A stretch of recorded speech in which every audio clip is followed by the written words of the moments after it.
I'm Danica Patrick, and I'm pretty intense. Good advice on like how to talk about something that's difficult is, you know, asking the other person, okay, look, if I need to bring something up with you, when is the best time to do that?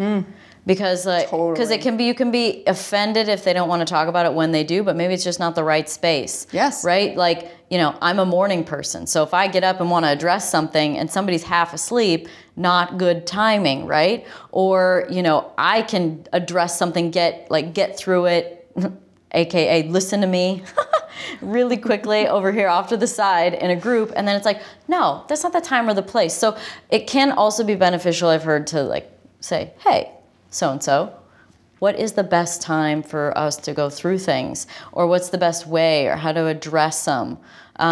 Because the timing can be something that that's off, you know? That's super valid, because that also was a part of the work that we did. Oh, really? Like, you're spot on. Oh, literally. Ben would bring up, for me, it's always a good time.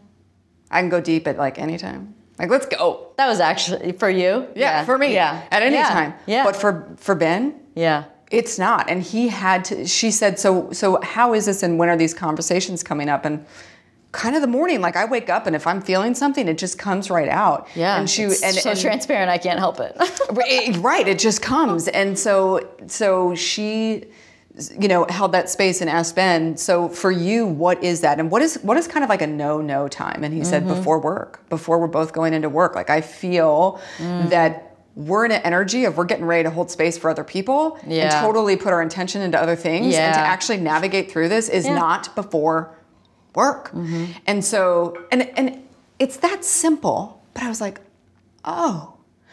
And now I have consciousness around it. So when I do feel that, I still, for myself, I still need to write down and feel what's coming through for me, but I wait to kind of work, to have a conversation with him around it. Yeah. And whatever time that is, and I love what you said, asking and checking in. Yeah. Because even at night when he's depleted, maybe that's not the right, so it's totally okay to carve out time. Because the last thing you want to do if you're be being vulnerable is then be also dismissed.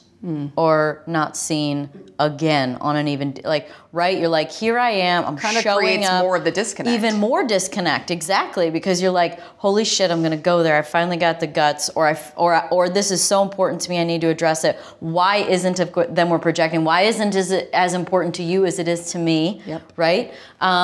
When it might just not be that big of a deal, or the answer might be really simple and clear and not gonna offend you at all. So yeah, to enter into that vulnerable space, and then to be rejected, basically, and not seen and not heard can make matters worse. So sometimes, so basically, it really all comes down to these good old-fashioned things like, it's all about communication. It is. It is. I explain relationships like, it's like I was saying the other day, it's like going to the doctor and you get your clean bill of health and you don't want to go, and then you finally go and you're like, oh man, I feel so much better. And then the best thing you can do after that is go regularly, so that no matter what happens in your life with your body, if anything comes in that needs to be fixed, you're stage one, you know what I mean? Like you catch it quickly. It's usually manageable. It's quick. It's easy. Then that is an easy way to catch things. And I feel like that's the same thing in relationships.